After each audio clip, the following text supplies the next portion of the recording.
ketemu lagi dengan saya di mata kuliah Struktur Aljabar. Hari ini kita akan membahas tentang grup faktor atau juga dikenal dengan nama istilah lain ya, grup quotient. Oke, sebelumnya pada kuliah sebelumnya sudah sempat saya singgung mengenai grup faktor ini, yaitu saat kita punya grup Z dan kita diberikan subgrupnya misalkan aja 2Z.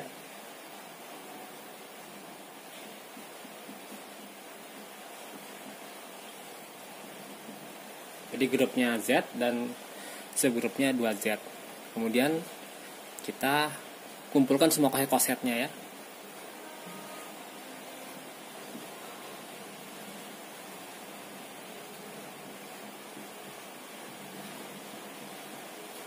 Kita kemarin dapat kosetnya itu K2 ya, yaitu yang unsurnya ada H dan 1 plus H.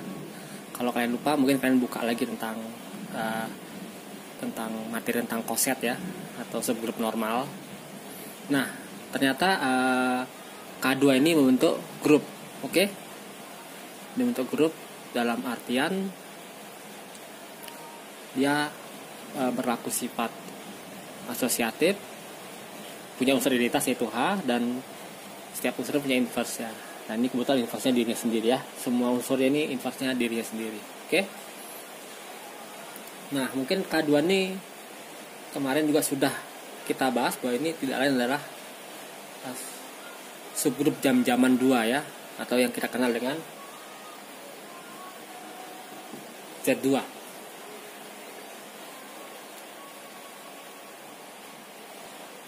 Pertanyaan menariknya adalah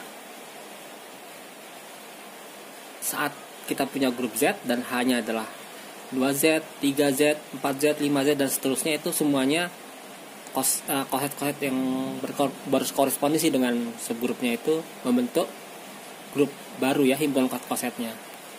Nah, ini yang kita namakan dengan grup faktor atau grup quotient ya, atau kadang disimbolkan dengan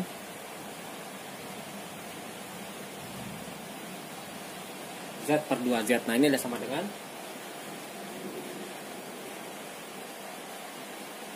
Z2.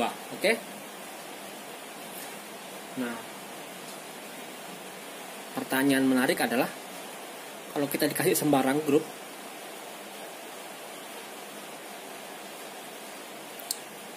apakah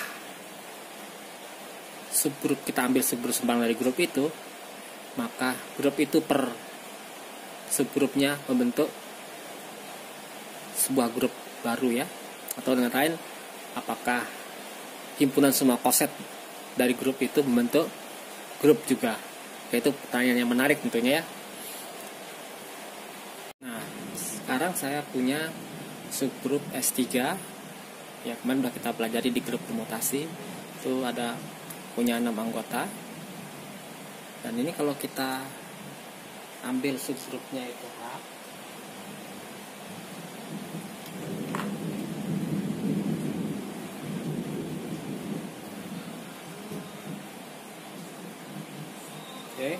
hanya 1 dan 1,2, akan saya tunjukkan bahwa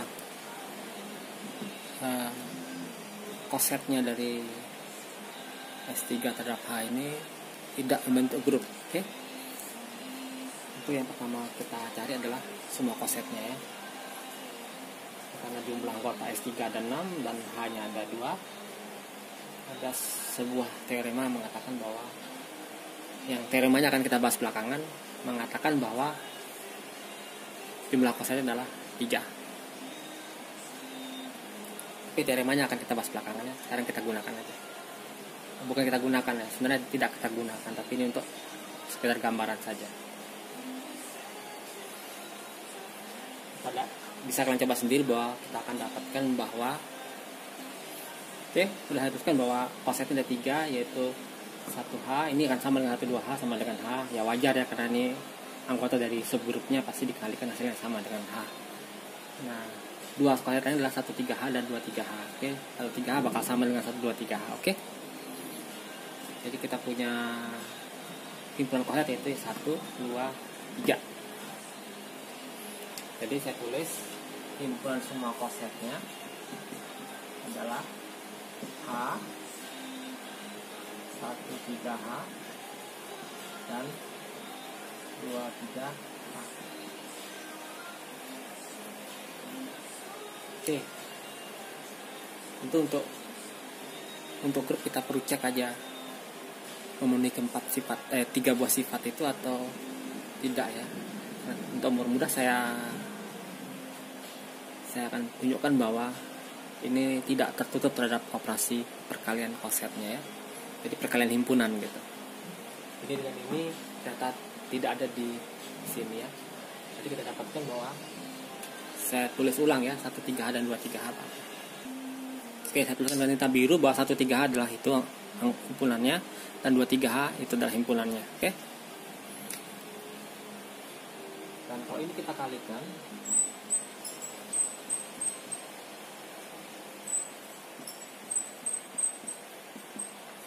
hasilnya apa?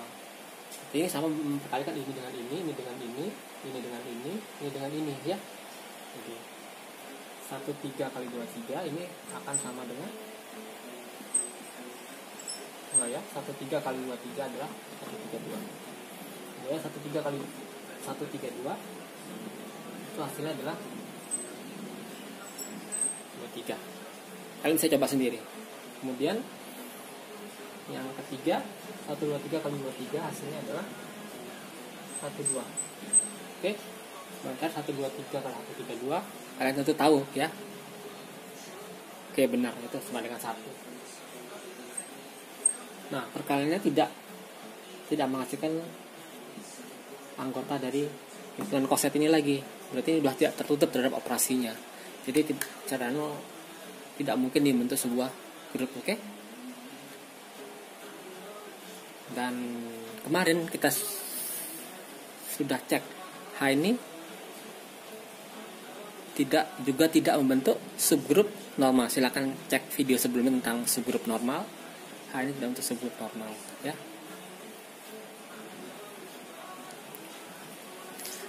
Dan dari gambar ini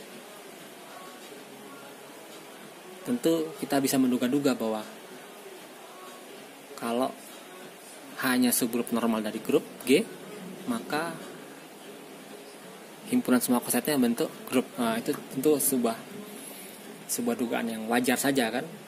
Oke. Karena dari contoh-contoh sebelumnya kita lihat bahwa kalau dia komutatif, grupnya komutatif, otomatis semua kosetnya terhadap subgrup apapun dia membentuk sebuah grup juga ya. Nah, dan kita tahu bahwa semua subgrup semua grup, kalau grup komutatif semua subgrupnya pasti komutatif juga dan pasti normal ya.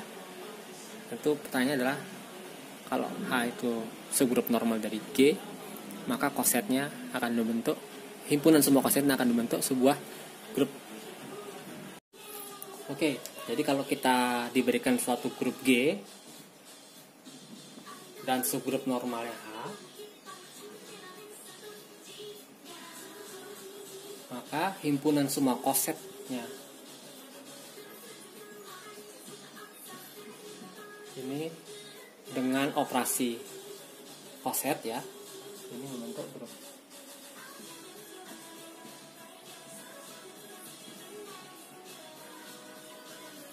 Oke, operasi kosetnya kayak apa? Jadi kalau kita punya AH kali BH itu akan sama dengan ABH. Tentu yang harus kita cek bahwa perkalian koset ini terdefinisi dengan baik ya. Artinya apa? Karena kalau kita punya koset ya, tadi hasilnya 13H itu sama dengan 132H. Oke?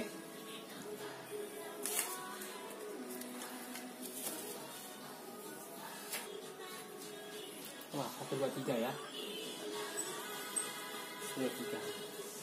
Jadi sebenarnya ini kita katakan wakil dari koset ya.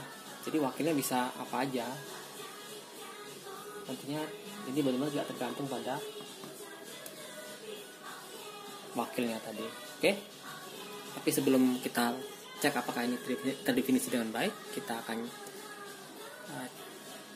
buktikan dulu teorema tentang kesamaan dua buah koset. Jadi kalau kita punya dua buah koset, namakan X H sama dengan YH. Jadi kalau dua buah kosetnya sama, akan ada karakteristik yang menarik, yaitu bahwa ini jika dan hanya jika XY inverse anggota H. Oke. Kita buktikan yang ke kiri dulu ya. Jadi kita punya XY inverse anggota H. Oke, kita berarti harus menunjukkan bahwa XH sama dengan YH, atau dua buah koset sama, yaitu dengan cara buktikan saling subset, bahwa XH subset YH dan YH subset XH. Tentu kalian sudah belajar di matematika dasar ya. Oke, kalau XY inverse anggota H, maka kita dapatkan XY inverse itu sama dengan H untuk suatu H anggota subgrup H ya, wajar ya. Dan kita dapatkan X sama dengan YH ya. Oke, maaf. Jadi kita dapatkan X sama dengan H dikali Y ya, karena Y kita kali dari sebelah kanan. Tapi yang menarik adalah kita bisa tuliskan E di sini. Oke, karena E dikalikan apa aja tidak berubah hasilnya, dan E nya kita ganti. Jadi Y di inverse HY. Oke. Dan ini tetap di subgrup H. Kenapa? Karena hanya subgrup normal, maka Y inverse HY pasti ada di H ya. Ini ada di H. Jadi X bisa kita tuliskan sebagai X sama dengan Y kali H2 misal. Oke. Nah, kesimpulannya apa? Berarti X itu anggota YH. Oke. Nah, dari sini apa? Kalau X kita kalikan H apa aja di sini, atau kalikan G, kalikan Z gitu ya. Z-nya anggota H. Dan karena hanya subgrup, maka Z nih yang dikali H tentu, maaf saya sedikit sloppy ya, jadi bisa dimasukkan ya. Jadi apapun pakaian X kali H itu pasti anggota YH begitu. Jadi ini bisa dihapus ya. Jadi kesimpulannya di sini adalah XH itu subset dari YH. Oke, jadi kita sudah buktikan bahwa XH subset YH. Tinggal kita buktikan sebaliknya. Caranya gimana? Nah, ini sebagai latihan buat kalian di rumah ya, tapi saya akan beri bantuan. Oke. Jadi karena XY anggota H, kita punya bahwa XY inverse diinverskan itu anggota H juga. Oke. Dan ini akan berakibat Y XY inverse anggota H. Nah, dengan cara sama seperti di atas, kalian bisa tunjukkan bahwa YH subset dari XH. Oke, karena kita buktikan saling subset, maka kita bisa simpulkan bahwa XH itu sama dengan YH. Sekarang kita akan buktikan yang ke arah kanan ya. Jadi kita punya XH sama dengan YH. Ingin kita tunjukkan bahwa XY inverse anggota H. Oke, caranya triknya kurang lebih sama dengan ini ya. Jadi karena X H anggota HJH, kita tahu bahwa X itu anggota sini ya, dengan memilih anggota H adalah E ya. Jadi X sama dengan X kali E, ini anggota H. Oke. Karena X anggota H, maaf, ya kan E nya anggota H ya. karena X anggota X, maka X juga anggota YH. Jadi kesimpulan X anggota YH juga, ya. Jadi bisa ditulis X-nya sama dengan Y kali H. Oke, triknya sama, munculkan E di sini. Ya. Maaf. Kita munculkan E di kanannya, ya. Dan E-nya kita ganti dengan Y inverse Y.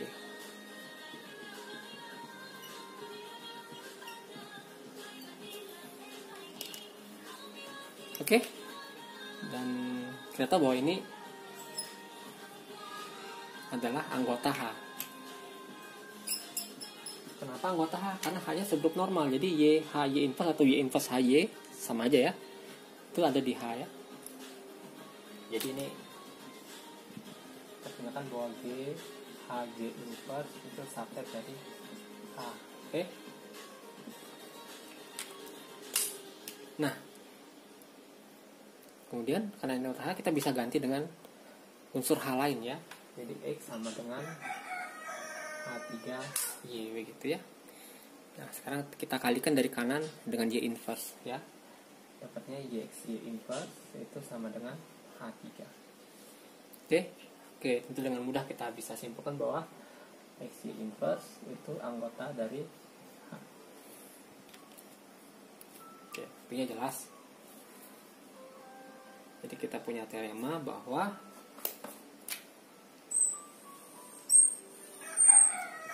dua buah koset sama, XH sama dengan YH, jika XY inverse itu anggota H.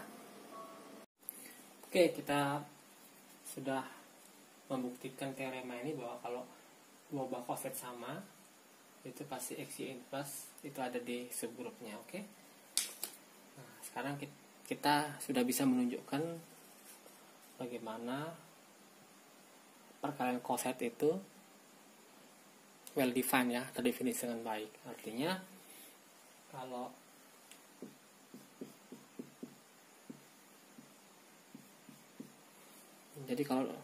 sebuah koset diwakili oleh dua wakil yang berbeda, yaitu A1 dan A2,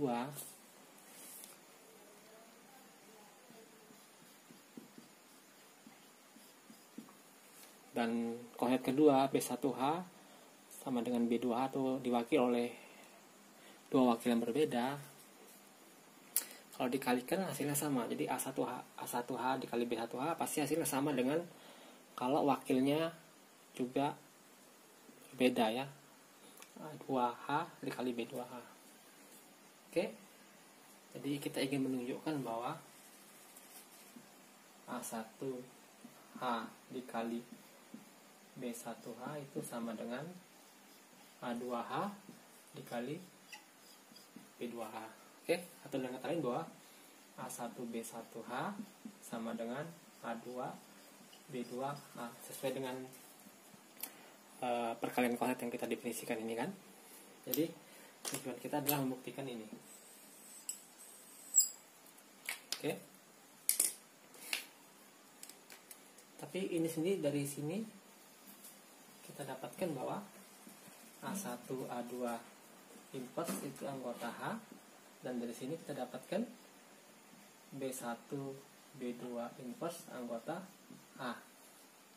Dari mana dapat ini? Ya dari teorema ini. Jadi jika dua buah koset sama, maka XY inverse anggota H. Oke.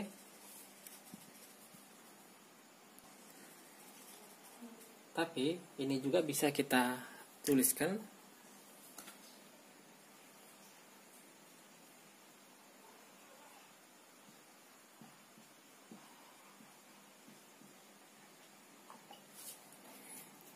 karena A1 kali A2 inverse itu anggota H, maka A1 kali A2 inverse itu sama dengan H1 misalnya. Akibatnya A1 sama dengan A2 H1. Demikian juga sama seperti ini ya. Kemudian kita kalikan A1 dengan kali B1.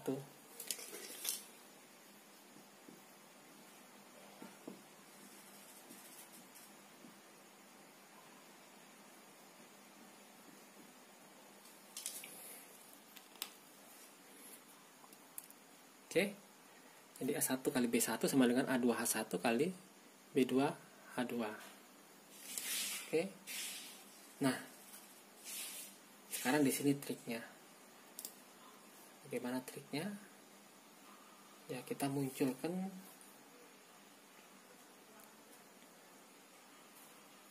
kita pandang ini sebagai ini. Oke. H1 kali B2. Itu artinya bahwa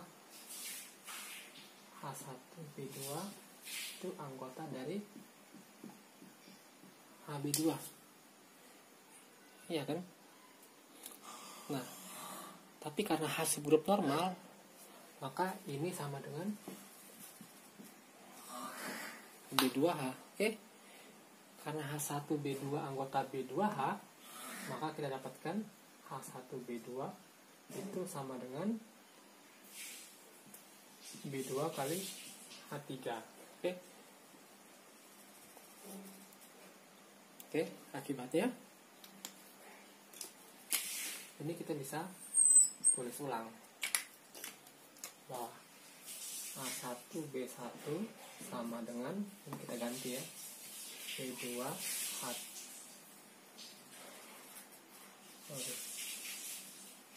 A2 H1 kali H1 B1 kita ganti, H1 B2 kita ganti dengan B2 B3. B2 H3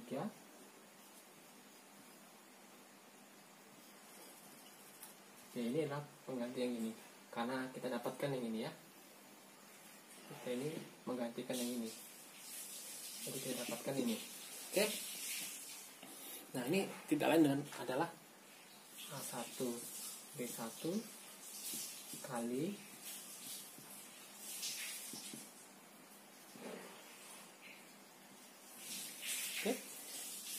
ya dikalikan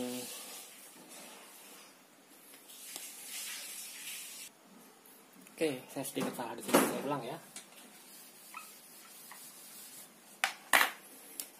Ini kan bisa saya ganti dengan H4 ya.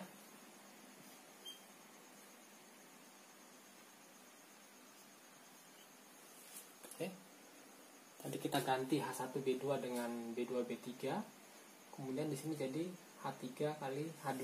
Cuman H3 kali H2 kan anggota grup H, jadi kita bisa ganti H4. Oke. Nah, dengan metode sama seperti ini, kita dapatkan bahwa A2B2 ini anggota A2B2H, tapi karena H-nya subgrup normal, maka bisa ditukar ya. Ini anggota A2B2H. Tapi karena H subgrup normal, ini H-nya bisa pindah ke kanan ya. Jadi ini dengan cara sama seperti ini, maka ini A1B1 sama dengan H lain. Nah, ini sama dengan kan H2B2, berarti H5 dikali H2B2. Oke. Nah, dari sini kita kalikan inverse, dapatnya A1B1 dikali A2B2 inverse itu sama dengan H5. Oke. Tapi karena H5 adalah anggota subgrup H, kita bisa ganti ini anggota H. Oke. Karena itu anggota H, maka menurut teorema yang kita temukan ini, kita dapatkan